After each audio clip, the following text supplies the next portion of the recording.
தீரன் சொல்லிட்டு மலையாளத்துல இப்போ ரீசெண்ட் டைம்ல வந்த ஒரு படத்தோட கதையை இன்னைக்கு நம்ம பார்க்க போறோம். இந்த படத்தோட கதையில தொடர்ச்சியா சில கொலைகள் நடந்துகிட்டே இருக்கும். ஒரு கொலை நடக்கும் போது அடுத்த கொலைக்கான லீடும் கொடுத்துட்டே கொலை செய்வாங்க. சோ இதுக்கான காரணம் என்ன அப்படின்னு சொல்லி போலீஸ்காரங்க கண்டுபிடிக்கும் போதும் நிறைய ட்விஸ்டுகளோட சொல்லியிருக்கக்கூடிய படம் தான் தீரன் சொல்லிட்டு மலையாளத்துல இப்போ ரீசெண்ட் டைம்ல வந்த ஒரு படத்தோட கதையை இன்னைக்கு நம்ம பார்க்க போறோம். நமக்கு மிஸ் ஆய போல. The answer to that will solve this case.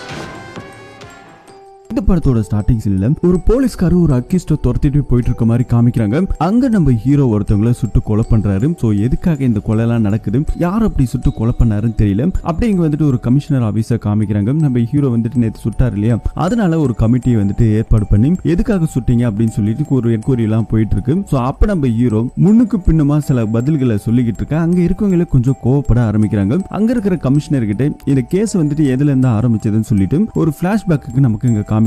இவர் தான் நம்ம படத்தோட ஹீரோ. இவர் நேரா போயிட்டு ஒரு ஸ்கூல்ல ஒரு பிரின்சிபலை பார்த்து சில விஷயங்களை விசாரிக்கிறாரு. அவர்கிட்ட விசாரிச்சுட்டு ஒரு சிஸ்டத்துல சில லிஸ்டஸ் எல்லாம் பாக்குறாங்க. சோ அந்த லிஸ்ட்ல ஏதோ ஒருத்தவங்களை பார்த்துட்டு இவர் பயங்கரமா ஷாக் ஆகுறாரு. அப்படியே ஒரு பிளாஷ்பேக்கு போகுது. ஒரு இடத்துல ஒரு கொலை நடந்திருக்கு அப்படின்னு சொல்லிட்டு அந்த இடத்துக்கு பாக்குறதுக்காக கமிஷனரே போறாரு. அந்த இடத்துல கொலை செய்யப்பட்ட நபர் ஒரு ரிட்டையர்டு ஐஜியோட மருமகன். சோ அவரை ஒரு மர்மமான முறையில யாரோ கொலை பண்ணிருக்காங்க. அந்த இடத்துல ஃபாரன்சிக்ல வந்துட்டு செக் பண்ணும்போது ஒரு கத்தி ஒண்ணு கிடைச்சிருக்கு. அது மட்டும் இல்லாம இறந்து போன நபரோட கையில ஒரு முடி தலைமுடி இருக்கு. சிகரெட் துண்டுகள் நிறைய அங்க இருக்கிறத வந்துட்டு போலீஸ்காரங்க கலெக்ட் பண்றாங்க. சோ இந்த விஷயத்துல இருந்து அந்த கொலை நடந்த இடத்துல பக்கத்துல இருந்தவங்களை எல்லாருமே கூப்பிட்டு போலீஸ்காரங்க விசாரிக்க ஆரம்பிக்கிறாங்க. இந்த கொலையை முதல்ல பார்த்தது ஒரு வாட்ச்மேன். அவரை கூப்பிட்டு விசாரிக்கும் போது கரண்ட் வந்துட்டு இடையில ஆஃப் ஆயிருக்கு. அதுக்கப்புறம் இந்த வாட்ச்மேன் வந்திருக்காரு. பார்க்கும்போது ஒரு பொண்ணு வந்துட்டு மயங்கி கீழே கிடக்கிறத பார்த்திருக்காரு. அதுக்கப்புறம் கொஞ்சம் தூரத்துல ஒரு ஆண் சடலம் பார்த்திருக்காரு. சோ அதுக்கப்புறம் பயந்து போய் தான் போலீஸ்க்கு தகவல் கொடுத்திருக்காரு. இவர் வந்து பார்த்துட்டு இருக்கும் போது இவரோட ஆப்போசிட்ல யாரோ ஒருத்தவன் கோட்டெல்லாம் போட்டுட்டு முகத்தெல்லாம் மூடிட்டு ஓடின மாதிரியும் சில விஷயங்களை போலீஸ்காரங்க கிட்ட சொல்றாங்க.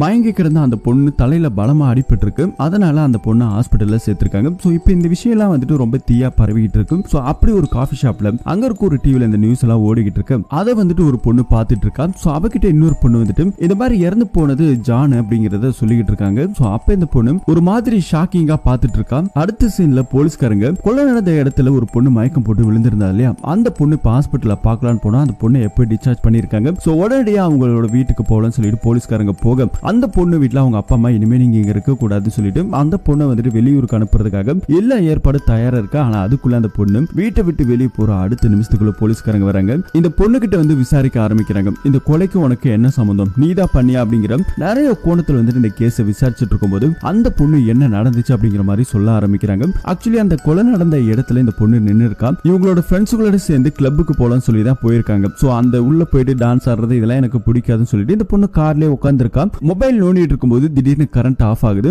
ஆப்போசிட்ல ஒரு கார் வந்துட்டு பிளிங்க் ஆகுற சத்தம் வந்துட்டு கேட்டுட்டே இருக்கு. சோ அதுக்கப்புறம் இந்த பொண்ணு அங்கிருந்து இறங்கி போயிட்டு இருக்கா. சோ அப்படி போய் பார்க்கும்போது ஒரு நபர் இறந்து போய் கிடக்குறாங்க. அதை பார்த்து இந்த பொண்ணு பயந்து போயிட்டு ரிட்டர்ன் அந்த பக்கம் ஓடி வரும்போது இருட்டுல வந்துட்டு அங்க இருக்க ஒரு பில்லர்ல தலையிடிச்சு பொத்துன்னு கீழே விழுந்து மயக்கம் போட்டிருக்கா. சோ இதுதான் நடந்தது அப்படின்னு சொல்லி போலீஸ்காரங்க கிட்ட எல்லாம் சொல்லிட்டு இருக்காங்க. சோ இன்னொரு பக்கம் போலீஸ்காரங்க இந்த பொண்ணு மேல வந்துட்டு ஒரு சந்தேகம் இருக்கு. அதனால இந்த பொண்ணு கிட்ட கைரேகம் இந்த டிஎன்ஏ சாம்பிளோட ஏதாவது மேட்ச் ஆகுதா அப்படிங்கிறதுக்காக இவங்களோட டிஎன்ஏ சாம்பிள் எல்லாம் வாங்கிட்டு போறாங்க. கட் பண்ண இன்னொரு பக்கத்துல நைட் டைம்ல போலீஸ்காரங்க ரோந்துல இருக்கும்போது நிறைய பேரை செக் பண்ணிட்டே இருக்காங்க. அப்படி ஒருத்தன் வந்துட்டு ட்ரிங்க் அண்ட் டிரைவ் பண்ணிட்டு போலீஸ் கிட்ட மாட்டிட்டு இருக்கான். சோ அவனை கூட்டு வந்து போலீஸ் கஸ்டடியில வச்சிருக்காங்க. சோ அதே இடத்துல நம்ம ஹீரோவும் வராரு. தம்பியை பார்த்துட்டு ரொம்ப கோவப்பட ஆரம்பிக்கிறாரு. தம்பி அண்ணனும் பெருசா பேசிக்கிறது கிடையாது. ட்ரிங்க் அண்ட் டிரைவ் பண்ணதுக்கான அமௌண்ட் ஃபைனலா நானே கட்டுறேன் அப்படின்னு சொல்லி நம்ம ஹீரோ சொல்லிக்கிட்டு இருக்கோம். எனக்காகலாம் வந்துட்டு யாரும் கட்ட வேணாம், எங்க அம்மா வந்துட்டு இருக்காங்க அப்படிங்கிற மாதிரி சொல்லிட்டு இருக்கும் போது நமக்கே தெரியும் ஹீரோவோட ரெண்டாவது அம்மாவோட பையன் தான் இந்த பையன். சோ அப்படி இருக்கும்போது இன்னொரு பக்கத்துல நம்ம ஹீரோவை கமிஷனர் கூட்டிருக்காரு. கமிஷனர் எதுக்காக கூட்டிருக்காருன்னா நம்ம ஹீரோ வந்துட்டு நல்லா தெளிவான விசாரிக்கக்கூடிய ஒரு ஆளு. சோ அப்படி இந்த கேஸ் இப்ப நடந்த கொலை கேஸ் இருக்கு இல்லையா,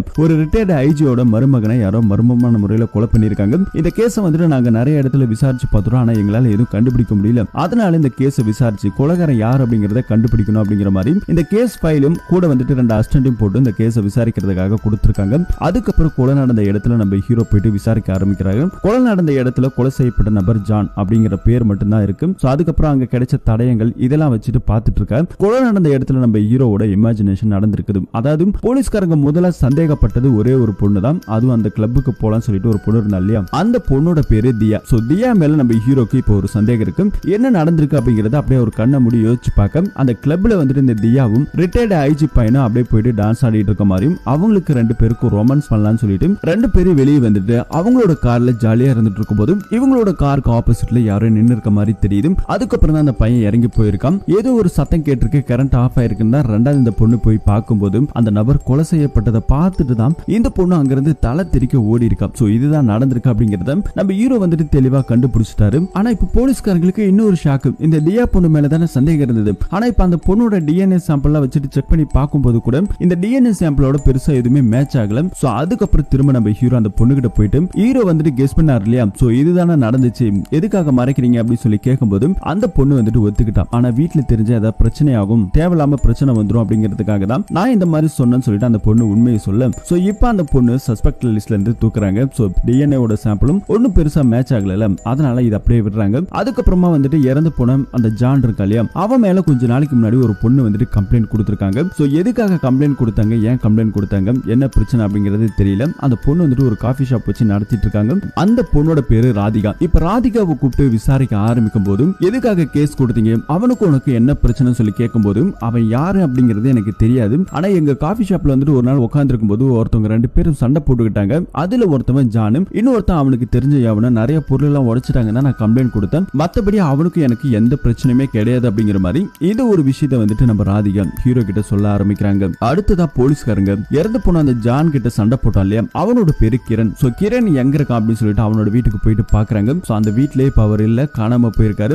நிறைய இடத்துல வந்துட்டு வீட்டுக்குள்ள எல்லாம் போயிட்டு பாக்குறாங்க. இடையில வந்துட்டு நிறைய சரக்கு அடிச்ச மாதிரியும் ட்ரக்ஸ் எல்லாம் கலெக்ட் பண்ணி அங்க பொண்ணுங்களோட வந்துட்டு ஜாலியா இருந்த மாதிரி எல்லா விஷயத்தையுமே வந்துட்டு நம்ம ஹீரோ வந்துட்டு கண்டுபிடிச்சிருக்காரு. சோ அதுக்கப்புறம் அங்க இருந்து வெளியே வரும்போது கூட எந்த ஒரு எவிடன்ஸுமே கிடைக்கல. கிரண் எங்க இருக்கான் அப்படிங்கறத ஒரு பக்கம் தேடி விசாரிச்சுக்கிட்டு இருக்கும் போது அந்த வீட்ல இருந்து வெளியே வரும்போது ஒரு போஸ்ட் பாக்ஸ் ஒன்னு இருக்கு. அந்த போஸ்ட் பாக்ஸ்ல ஒரு லெட்டர் வந்துட்டு உள்ளேயும் போகாம வெளியும் விழாம ஒரு பாதி இதுல வந்துட்டு இருக்கு. இது வந்துட்டு நம்ம ஹீரோ வந்துட்டு எடுத்து படிச்சு பாக்குறாரு. அதுல வந்துட்டு தான் ஒரு விஷயத்தை வந்துட்டு பார்த்துட்டு ஷாக் ஆகுறாரு. அதுல என்ன விஷயம் இருக்கு அப்படின்னு கேட்டா, கிரண் உன்னை வந்துட்டு நான் குத்தி குத்தி கொள்ளுவோம் அப்படிங்கிற மாதிரி ஒரு விஷயத்தை பார்த்தோன்னே நம்ம ஹீரோக்கு வந்துட்டு ஒரு மாதிரி ஷாக் ஆகுது. அப்படின்னா ஹீரோ வந்துட்டு போலீஸ்காரங்க தேடிட்டு இருக்காங்க இல்லையா, கிரண் அப்படிங்கிறவன இப்ப அடுத்ததா கில்லர் அட்டாக் பண்ண போறான் அப்படிங்கிற விஷயத்தை வந்துட்டு போலீஸ்காரங்க கெஸ் பண்ணிட்டு இருக்காங்க. சோ இன்னொரு பக்கத்துல இங்க வந்துட்டு ஒரு பொண்ணை காமிக்கிறாங்க. இந்த பொண்ணு வந்துட்டு ஒரு ரிப்போர்ட்டர். சோ இவங்க வந்துட்டு இந்த கேஸை வந்துட்டு ஸ்டடி பண்ணிட்டு இருக்கு. இந்த கிரண் எங்க இருக்கான் அப்படிங்கறத கண்டுபிடிச்சிட்டோம் அப்படின்னா ஜானோட கொலை கேஸ் ஈஸியா முடிஞ்சிடும் அப்படின்னு சொல்லிட்டு அதுக்கான வேலைகள்லாம் வந்துட்டு இந்த பொண்ணுங்க பார்த்துட்டு இருக்காங்க. சோ அடுத்த நாள் காலையில மரத்துல தூக்குல தொங்குன மாதிரி ஒரு சடலம் ஒண்ணு கிடைச்சிருக்கு. சோ போலீஸ்காரங்க இங்க வந்துட்டு பார்த்துட்டு இருக்காங்க. ஃபாரன்சிக்ல இருந்து ஏகப்பட்ட பேர் வந்திருக்காங்க. சோ அப்படி வந்துட்டு செக் பண்ணி பார்க்கும்போது இதுக்கு முன்னாடி நடந்த கொலை ஒரு பழி வாங்குற எண்ணத்துல தான் இருந்திருக்கு. சோ இப்ப இறந்து போய் தூக்குல தொங்கிட்டு இருக்கான் இல்லையா, சோ இவன் யார் அப்படிங்கறத அவனோட பாக்கெட்ல இருக்கக்கூடிய டிரைவிங் லைசன்ஸ் எல்லாம் வச்சு செக் பண்ணி பார்க்கும்போது ஹீரோ வந்துட்டு தேடிட்டு இருந்தார் இல்லையா கிரண் சொல்லிட்டு, சோ அவன் தான் இங்க வந்துட்டு கொலை செய்யப்பட்டிருக்கான். இவனையும் கொலை பண்ணி தான் தூக்குல தொங்க விட்டுருக்காங்க. பெருசா அந்த இடத்துல எவிடன்ஸ் எதுவுமே கிடைக்கல. ஆனா ஒரு வாட்டர் பாட்டில நிறைய தண்ணியோட ஒரு வாட்டர் பாட்டில் கிடைச்சிருக்கு. சோ இதுதான் வந்துட்டு எவிடன்ஸ், மத்தபடி எதுவுமே கிடைக்கல. அந்த இடத்துல வந்துட்டு அந்த ரிப்போர்ட்டர்ஸ் எல்லாம் வந்து அந்த பொண்ணு எல்லாம் வந்து பார்த்துட்டு இருக்காங்க. சோ போலீஸ்காரர் வந்துட்டு செக் பண்ணிட்டு இருக்காரு. அப்படி நம்ம ஹீரோவோட இமேஜினேஷனுக்கு என்ன தோணுதுன்னா கண்டிப்பா வந்துட்டு இவனை கொலை பண்ணி யாரோ தூக்குல தொங்க விட்டுருக்காங்க அப்படிங்கறத ஹீரோ வந்துட்டு கெஸ் பண்றாரு. அதுக்கப்புறம் ஃபாரன்சிக்ல அங்க கீழே கிடைச்ச வாட்டர் பாட்டில் இருக்கக்கூடிய ஃபிங்கர் பிரிண்ட்டும் இதுக்கு முன்னாடி கிடைச்ச அந்த ஃபிங்கர் பிரிண்டோட மேட்ச் ஆகுது. சோ அப்படின்னா கில்லர் இதுக்கு முன்னாடி பண்ண அதே கில்லர் தான் இப்பயும் பண்ணிருக்கான் அப்படிங்கறத கண்டுபிடிக்கிறாங்க. அடுத்தது அந்த ரூட்ல போகக்கூடிய சிசிடிவி கேமரா ஒன்னு இருக்கு. அதை எல்லாத்தையுமே செக் பண்ணி பார்க்கும்போது அந்த இடத்துல வந்துட்டு ஒரு வித்தியாசமான ஒரு கார் வந்துட்டு அன்டைம்ல போயிருக்கு. சோ அந்த கார் நம்பரை வச்சு செக் பண்ணும்போது அந்த கார் கீர்த்தி அப்படிங்கிற ஒரு பொண்ணோட பேர்ல இருக்குது. சோ அடுத்தது அந்த அட்ரஸை கலெக்ட் பண்ணி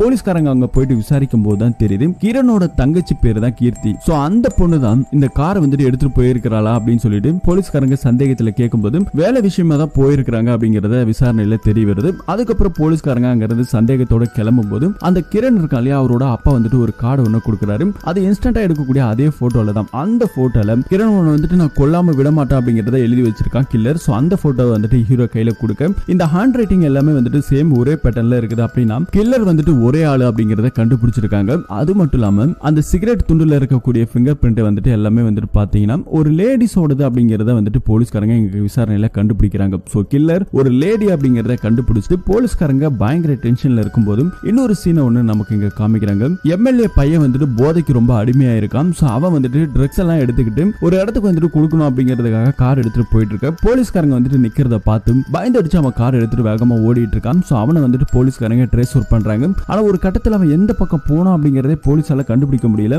ஆனா இன்னொரு பக்கம் போதற்குள்ள அவனை யாரோ வாயை பொத்தி வச்சிருக்கிற மாதிரி நமக்கு இங்க காமிக்க வீட்டுக்கு வந்து விசாரிக்கலாம்னு பார்த்தா வீட்டுல வந்துட்டு அவன் காணாம். அவன் மிஸ்ஸிங் ஆயிருக்கிற விஷயம் போலீஸ்காரங்களுக்கு இப்பதான் தெரியுது. இருந்தாலும் எம்எல்ஏவோட வைஃப் எல்லாருமே சேர்ந்து என் பையன் மேல வந்துட்டு எந்த கேஸும் எல்லாம் போடக்கூடாது அப்படிங்கிற மாதிரி இவங்களோட இன்ஃபுளுன்ஸ் எல்லாம் பயன்படுத்தி பேசிட்டு இருக்காங்க. அதே நாள் அடுத்த நாள் காலையில நமக்கு இங்க காமிக்கும் போஸ்ட் பாக்ஸ்ல வந்துட்டு ஏதோ ஒரு போஸ்ட் போற மாதிரி நமக்கு இங்க காமிக்கிறாங்க. அடுத்து ஹீரோவோட வீட்டுல காமிக்கிறாங்க. ஹீரோவோட அம்மா வந்துட்டு சர்ச்சுக்கு போயிருக்காங்க. அங்க வந்துட்டு ஹேண்ட்மேட்ல செய்யப்பட்ட ஒரு சிலுவை கீ செயின் மாதிரி ஒண்ணு இருக்கு. சோ அதை எடுத்துட்டு வந்து தான் பையன் கிட்ட வந்துட்டு அம்மா கொடுக்குறாங்க. இதை பார்க்கும்போது நம்ம ஹீரோக்கு சில சந்தேகங்கள் வருது. கொலை செய்யப்பட்ட அந்த ரிட்டையர்டு ஐஜியோட மருமகனோட கையில இதே மாதிரி ஹேண்ட்மேட்ல செய்யப்பட்ட இதே சேம் பேட்டர்ன்ல இருக்கக்கூடிய ஒரு சிலுவை வந்துட்டு பார்த்திருக்காரு. இதை பார்க்கும்போது நம்ம ஹீரோக்கு பயங்கர சந்தேகம் வருது. இப்படி நம்ம ஹீரோ நினைச்சிட்டு இருக்க அடுத்த சீன் ஹீரோக்கு வந்துட்டு ஒரு போன் கால் வருது. அங்க பக்கத்துல இருக்கக்கூடிய ஒரு ஆத்தங்கரையில ஒரு டெட் பாடி ஒண்ணு இருக்கிறதா வந்துட்டு சந்தேகப்பட்டிருக்காங்க அப்படின்னு சொல்லிட்டு அந்த இடத்துல வந்துட்டு இப்ப நம்ம ஹீரோ எல்லாம் போறாங்க. நிறைய பேர் மிதந்துட்டு இருக்கக்கூடிய அந்த டெட் பாடி எடுத்து பாக்குறாங்க. சோ அப்படி பார்க்கும்போது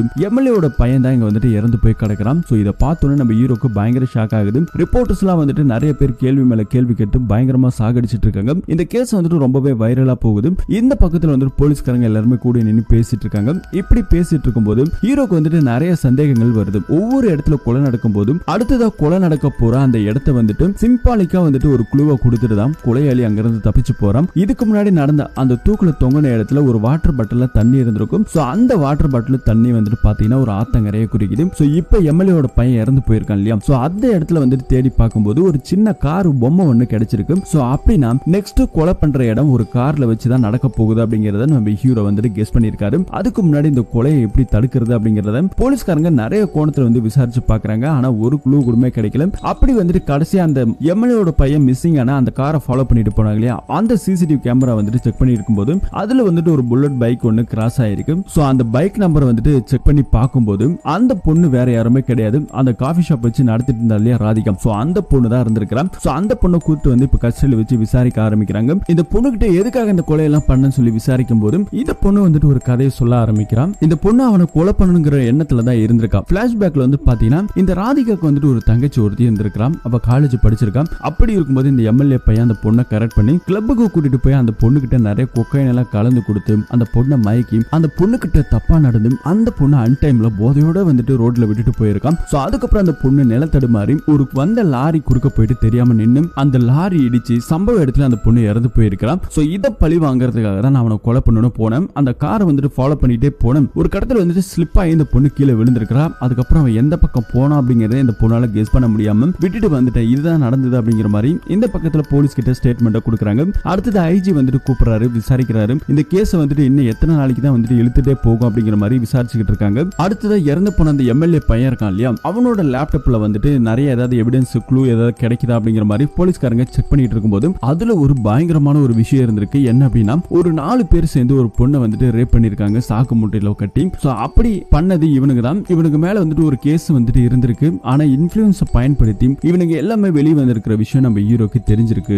அதுவும் இவனுக்கு ஒரு ஸ்கூல் படிக்கும் போது அந்த சம்பவமும் நடந்திருக்கு. சோ இப்ப நம்ம ஹீரோ அந்த ஸ்கூல் எங்க படிச்சானோ அந்த அட்ரஸ் வந்து தேடி போயிட்டு இருக்காங்க. அப்படி இவங்க தேடி போயிட்டு இருக்கக்கூடிய ஒரு இடம் தான் ஹீல் வெள்ளி அப்படிங்கிற ஒரு ஸ்கூல் இருக்கு. சோ அந்த ஸ்கூல்ல போயிட்டு இந்த 4 பேத்தோட டீடைல் அங்க இருக்க பிரின்சிபல்கிட்ட கேட்கும்போது அவர் வந்துட்டு இந்த 4 பேத்தோட டீடைல்ஸ் எல்லாம் கொடுக்குறாங்க. அதுல வந்துட்டு ஒருத்தர் இருக்கான். இப்ப 3 பேருமே வந்துட்டு இறந்து போயிருக்காங்க. கடைசியா வந்துட்டு ஒருத்தர் இருக்கான். அவன் தான் வந்துட்டு உசைன். சோ அவனை வந்துட்டு இப்ப அடுத்ததா கில்லர் கொலை பண்ணுவோம் அப்படிங்கிற ஒரு எண்ணத்துல வந்துட்டு இவங்க எல்லாம் பார்த்துட்டு இருக்க ஹீரோ வந்துட்டு அந்த வீடியோ எல்லாம் பார்த்துட்டு அந்த வீடியோல பாதிக்கப்பட்ட அந்த பொண்ணோட பேரு கல்யாணி. சோ அவங்களோட அட்ரஸ் வந்துட்டு பழைய போலீஸ் கேஸ்ல இருந்து எடுத்துட்டு போயிட்டு அந்த அட்ரஸ் வந்துட்டு பாக்குறாங்க. கல்யாணோட அப்பா கிட்ட வந்துட்டு கேட்கும்போது என் பொண்ணுக்கு நடந்தது வந்து மிகப்பெரிய ஒரு அநியாயம். சோ அந்த அநியாயத்தை தட்டி கேட்க எந்த போலீஸ்காரங்களுக்கும் முன் வரல. சோ அவங்கலாம் வந்துட்டு பெரிய இடத்து பசங்கிறதால ஈஸியா வந்துட்டு விட்டுட்டாங்க. என் பொண்ணு வந்துட்டு லெட்டர் எழுதி வச்சுட்டு எங்க போனானே தெரியல. இது நாள் வரைக்குமே என் கண்ணுல கிடைக்கல.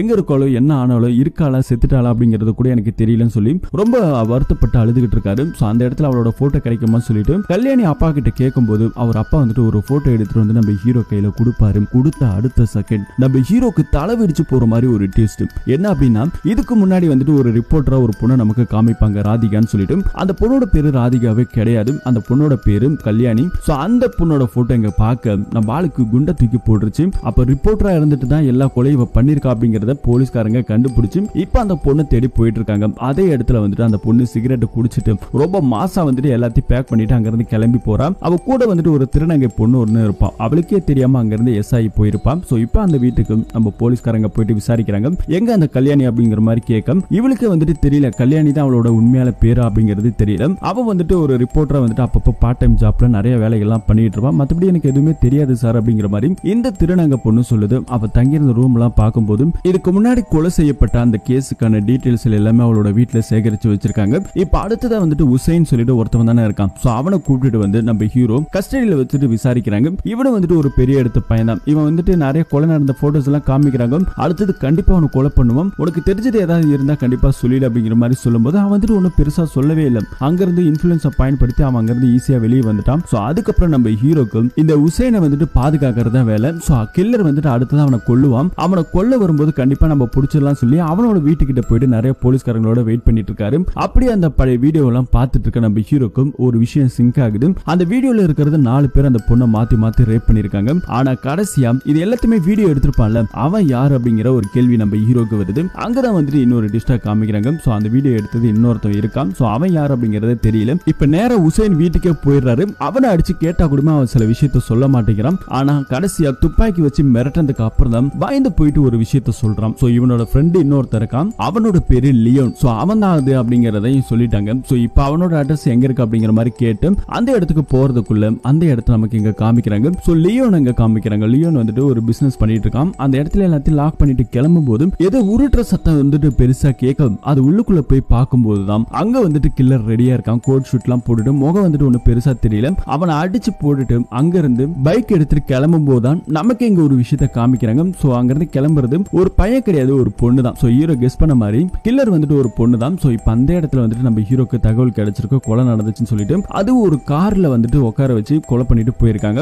அவனோட பாக்கெட்ல வந்துட்டு ஹீல் வெல்லேன்னு சொல்லிட்டு அந்த ஸ்கூலோட நேம் இருக்கு இல்லையா, சோ அந்த நேமோட கீ செயின் பாக்கெட்ல இருக்கு. சோ நம்ம ஹீரோக்கு பேர் அதிர்ச்சியா இருக்கு. இந்த தடவையாவது காப்பாத்தலாம், அந்த கில்லரை பிடிக்கலாம்னு பார்த்தா இதுவுமே முடியல. சோ அப்பதான் நம்ம ஹீரோ பாக்குறாரு, அடிச்சு தரதரன்னு இழுத்துட்டு வந்துட்டு தான் இந்த கார்ல வந்துட்டு வச்சிருக்கான் அப்படிங்கறத ஹீரோ வந்துட்டு கெஸ் பண்ணியிருக்காரு. பெருசா எந்த ஒரு ஃபிங்கர் பிரிண்ட்டுமே வந்துட்டு கிடைக்கல. ஆனா இதுக்கு முன்னாடி கொலை செய்யப்பட்ட அதே பேட்டர்ன்ல அதே ஃபிங்கர் பிரிண்ட் தான் கிடைச்சிருக்கு. இப்ப அந்த குடோன்ல கொலை நடந்தது இல்லையா, அந்த சிசிடிவி கேமரா வச்சு பார்க்கும்போது அந்த கில்லர் இவனை அடிச்சுதான் கொலை பண்ணிருக்காங்க. கொலை செய்யப்பட்ட நபர் 5ஆவதா வீடியோ எடுத்த லியோன். சோ இன்னும் ஒருத்தன் தான், அந்த உசைன் மட்டும் தான் பாக்கி இருக்கான். இந்த விஷயத்தை எல்லாமே வந்துட்டு நம்ம கமிஷனர் கிட்ட ஹீரோ வந்துட்டு எக்ஸ்பிளைன் பண்ணிட்டு இருக்காரு. இப்ப காணாம போனது அந்த கல்யாணி இருக்கா இல்லையா, கல்யாணி தான் வந்துட்டு கில்லர் அப்படிங்கிற மாதிரி போலீஸ்காரங்க தேடிட்டு இருக்காங்க. அவளோட போட்டோ நிறைய இடத்துல ஒட்டி போலீஸ்காரங்க நியூஸ் எல்லாம் ரொம்ப ஸ்ப்ரெட் பண்ணிட்டு இருக்காங்க.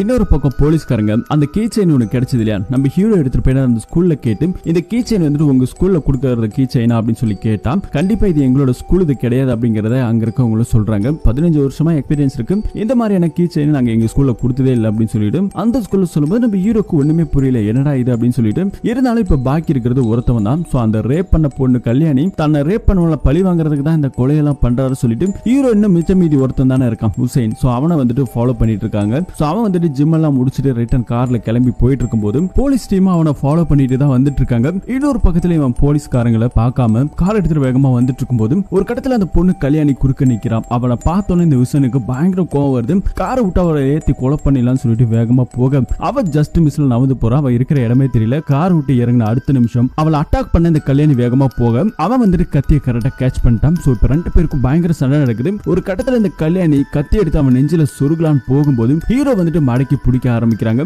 அடுத்த நிமிஷத்துல இந்த கல்யாணி பொண்ணை நம்ம ஹீரோ டீம் அரெஸ்ட் பண்றாங்க. கஸ்டடியில வச்சு விசாரிக்கும் போது தான் தெரியுது இந்த கொலையெல்லாம் நீ தான் பண்ணி அப்படின்னு சொல்லி கேட்டேன். ஆமா நான் தான் பண்ண அப்படிங்கிற மாதிரி சொல்றாங்க. எதுக்காக பண்ண, ஏன் பண்ண அப்படிங்கிற மாதிரி நிறைய விஷயங்களை கேள்வி கேட்க ஆனா அந்த பொண்ணு ஒரு பதிலுமே சொல்லல. இதுக்கு முன்னாடி கிடைச்ச அந்த டிஎன்ஏ சாம்பிளோடையும் மேட்ச் ஆகல அப்படிங்கிற மாதிரி சொல்லும் போது ஹீரோக்கு குண்டை தூக்கி போட்ட மாதிரி ஆகிடுது. அதுக்கப்புறம் ஒரு சின்ன இன்ஸ்டன்ட் கேமரால எடுக்கப்பட்ட இவளோட போட்டோ வந்துட்டு இங்க நமக்கு காமிக்கிறாங்க. கல்யாணியோட அப்பா கொடுத்தாங்க இல்லையா, இந்த போட்டோ வந்துட்டு யாரு எடுத்தாங்க அப்படிங்கறத வந்துட்டு கேட்டுட்டு இருக்காங்க. சோ அப்படின்னா அவர் தான் கில்லர், இந்த பொண்ணுக்காக அவன் தான் கொலை பண்ணிருக்கான் அப்படிங்கிற ஒரு விஷயத்தை ஹீரோ வந்துட்டு இந்த பொண்ணுகிட்ட கேட்டுட்டு இருக்கும்போது அது யாரு எடுத்தாங்கன்னு எனக்கு தெரியாதுன்னு சொல்லிட்டு இந்த பொண்ணு கொஞ்சம் அழுப்பிக்கிட்டே இருக்கான். அடுத்தது பிரஸ் மீட்ல வந்துட்டு கொலையாளி வந்துட்டு நாங்க கண்டுபிடிச்சிட்டோம், அரெஸ்டும் பண்ணியாச்சு அப்படிங்கறத போலீஸ்காரங்க ரிப்போர்ட்டர்ஸ் கிட்ட சொல்றாங்க.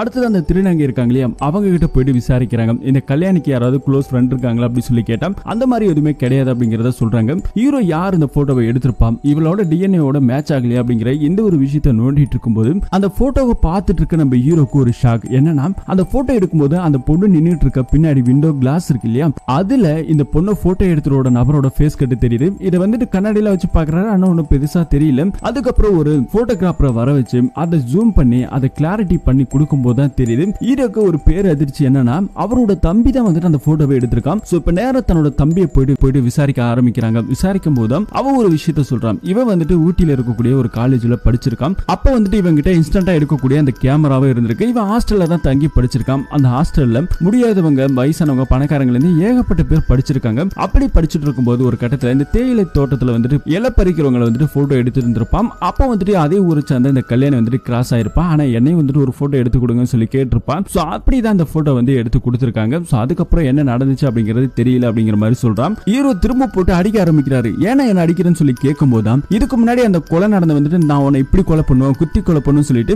இன்ஸ்டன்டா எடுத்த எல்லா போட்டோஸுமே வந்துட்டு இதே கேமரால தான் எடுத்திருக்காங்கன்னு சொல்லிட்டு அதையும் வந்துட்டு நம்ம ஹீரோ கண்டுபிடிச்சிருக்காரு. அதுக்கப்புறம் தம்பிக்காரன் திரும்ப உண்மையை சொல்ல ஆரம்பிக்கிறான். அதுக்கப்புறம் தான் அந்த கதையில அந்த ஹாஸ்டல்ல தங்கி இருக்கக்கூடிய வார்டன் தான் இந்த போட்டோஸ் எல்லாம் எடுக்க சொன்னாரு அப்படிங்கறத இந்த ஒரு விஷயத்தை வந்துட்டு நம்ம தம்பிக்காரன் ஹீரோ கிட்ட சொல்ல ஆரம்பிக்கிறாங்க. அது என்ன விஷயம், யாருக்காக எடுக்க சொன்னா, எதுக்காகன்னு சொல்லும்போது ஒரு சின்ன பிளாஷ்பேக் போகுது. இந்த கல்யாணியை ரேப் பண்ண அந்த 5 பேருமே அதே ஸ்கூல்ல தான் படிச்சிருக்காங்க. அதே ஸ்கூல்ல தான் ஹீரோ தம்பியும் படிச்சிருக்கான். ஆனா அந்த ஸ்கூல்ல ஒரு சின்ன பையனை தங்கி இருந்திருக்கான். அந்த சின்ன பையனுக்கு சின்ன வயசுல ஹார்மோன் சேஞ்சஸ்னால அவன் திருநங்கையா மாறதுக்கான சில அறிகுறிகள் இருந்திருக்கு. இந்த அறிகுறியை வச்சு அங்க இருக்கிற அந்த 5 பேர் அந்த கல்யாணியை ரேப் பண்ணானுங்க இல்லையா, அந்த 5 பேருமே வந்துட்டு அந்த சின்ன பையனை பயங்கரமா டார்ச்சர் பண்ணிருக்கானுங்க. ரொம்பவே ராகிங் பண்ணி அந்த பையனை வந்துட்டு ரொம்ப சித்திரவதை பண்ணிருக்காங்க. அது இல்லாம சாப்பிடும் போது தட்டி விடுறது, ஸ்கூலுக்கு போகும்போது வரும்போது அவனுக்கு பொட்டு வச்சு விடுறது, ட்ரெஸ் எல்லாம் ரிமூவ் பண்ணிட்டு அம்மனமா ஓட விடுறது இப்படின்னு சொல்லிட்டு ஏகப்பட்ட இல்லீகல் ஆக்டிவிட்டீஸ்ல வந்துட்டு இவனுக்கு ஈடுபட்டிருக்கானுங்க. இதுக்கு எல்லாத்தையுமே உடனடியா அந்த இருக்க அந்த வாட்ச்மேன் இருந்திருக்கான். சோ பெருசா வந்துட்டு யார்கிட்ட சொன்னாலும் இந்த வாட்ச்மேன் வந்துட்டு தடுத்து நிறுத்திடுறாங்க. சோ அப்படிதான் இவனையும் வந்து மிரட்டி இந்த போட்டோஸ் எல்லாம் நீ எடுத்துக்கொடு அப்படிங்கிற மாதிரி, எதுக்காக இந்த போட்டோ எல்லாம் எடுக்க சொன்னாங்க அப்படின்னு சொல்லி கேட்டா அதுக்கான ரீசன் வந்துட்டு தெரியல அப்படிங்கிற மாதிரி தம்பிக்காரன் சொல்லிடுறான். இப்ப அடுத்த விஷயமா வந்துட்டு பாத்தீங்கன்னா இப்ப நேரா நம்ம ஹீரோவோட டீம் உசைனோட தங்கி இருக்கக்கூடிய அந்த வீட்டுக்கு வெளியே தான் பாதுகாத்துட்டு இருக்காங்க. ஏன்னா அவன் எப்ப வேணாலும் வெளியே தப்பிச்சு போயிடலாம், உயிருக்கும் ஆபத்து இருக்கு இல்லையா. சோ அந்த ஒரு விஷயத்தை வந்துட்டு பாத்துக்கிட்டு இருக்காங்க. ஒரு டெலிவரி பாய்ட்டு வந்துட்டு ஏதோ ஒரு ஃபுட்டை டெலிவரி பண்றதுக்காக செக் பண்ணி தான் போலீஸ்காரங்க உள்ள அனுப்புறாங்க. ரிட்டர்ன் வெளியே வரும்போது அதே டெலிவரி கெட்டப்ல வெளியே வரான். சோ இவன் பிளான் பண்ணி இப்ப தப்பிச்சு வெளியே போயிட்டு இருக்கான் உசைன். சோ இந்த பக்கத்துல வந்து பாத்தீங்கன்னா அவன் கிளம்பி இந்த ஹீல் வில்லான்னு சொல்லிட்டு அது வந்துட்டு ஒரு ஸ்கூல் கிடையாது, அது வந்துட்டு ஒரு லாட்ஜ். சோ அந்த லாட்ஜ்ல இவனோட கேர்ள் ஃப்ரெண்டை கூட்டிட்டு ஜாலியா இருக்கலாம், ரொமான்ஸ்ல இருக்கலாம் சொல்லிட்டு வந்து ரொமான்ஸ் பண்ணிட்டு இருக்கேன். அந்த பொண்ணு நான் குளிச்சுட்டு வரேன்னு சொல்லிட்டு போறான். குளிச்சுட்டு வந்துட்டு அடுத்த நிமிஷத்துல பார்க்கும்போது அந்த பொண்ணுக்கு கதி கலங்குற ஒரு டியூஸ்ட், இவனை வந்துட்டு தார்மரா போட்டு கொலை பண்ணிட்டு இருக்காங்க ஒரு பொண்ணு. சோ அது யார் அப்படிங்கறத இங்க வந்துட்டு நமக்கு பெருசா காமிக்கல. இந்த பொண்ணு கல்யாணி போலீஸ் ஸ்டேஷன்ல இருக்கும் போதே வெளியே வந்துட்டு யார் கொலை பண்ணாங்க சொல்லி போலீஸ்காரங்களுக்கு ஒரு மாதிரி தலை சுத்தி போயிடுச்சு. டெட் பாடி இப்ப எங்க இருக்குன்னு கண்டுபிடிக்க முடியல. கல்யாணி கிட்ட உனக்காக யார் கொலை பண்றா, வெளியே சொல்லு, உனக்கு என்ன நடந்துச்சு சொல்லுன்னு சொல்லி கேட்கும்போது தான் இந்த கல்யாணி பண்ணி ஒரு பிளாஷ்பேக் ஆரம்பிக்கிறான். கல்யாணியோட ஊர் வந்துட்டு ரொம்பவே அழகான ஊர். அந்த ஊர்ல வந்துட்டு படிச்சிருக்கான். இவங்களுக்கு வந்துட்டு ஒரு சின்னதா ஒரு கடை இருக்கு. அந்த கடையில தான் அந்த ஹாஸ்டல்ல தங்கி படித்த அந்த சின்ன பையன் வந்துட்டு அடிக்கடி வந்துட்டு இருப்பான். கல்யாணியும் அந்த சின்ன பையனும் அக்கா தம்பி மாதிரி ரொம்ப அவ்வளவு பாசமா இருந்திருப்பாங்க. இப்படி வந்துட்டு ஜாலியா இருப்பாங்க. கல்யாணி கூட அந்த பையன் சுத்திட்டு இருப்பான். அப்படி ஒரு தடவை போகும்போது இந்த 5 பேர் அந்த ஸ்கூல்ல படிச்சவனுங்க இந்த கல்யாணி பொண்ணு கிட்ட தப்பா பேசிருக்கானுங்க. இந்த பொண்ணு வந்து அடிச்சிட்டு போனதால அவனுங்க கடுப்பாயி கல்யாணி கடைக்கு வந்துட்டு மழை பெய்யறப்ப வந்திருக்கானுங்க. அந்த டைம்ல யாருமே இல்ல. அந்த டைம்னு பார்த்து கல்யாணி கிட்ட இவனுங்க போயிட்டு தூக்கிட்டு போயிட்டு முகத்தை வந்துட்டு ஒரு கோணி பையில மூடி இந்த 5 பேருமே சேர்ந்து மாறி மாறி ரேப் பண்ணிருக்கானுங்க. அதுவும் கைய காலெல்லாம் உடைச்சு ரொம்பவே பயங்கர சித்திரவதை பண்ணிட்டு ரேப் பண்ணிட்டு போயிருக்கானுங்க. போகும்போது இந்த சின்ன பையன் கரெக்டா வந்திருக்கான். சோ இவங்க தான் ஏதோ பண்ணிருக்காங்க சொல்லிட்டு உள்ள போய் பார்த்தா தான் தெரியுது கல்யாணிய நாசம் பண்ணி வச்சிருக்கானுங்க.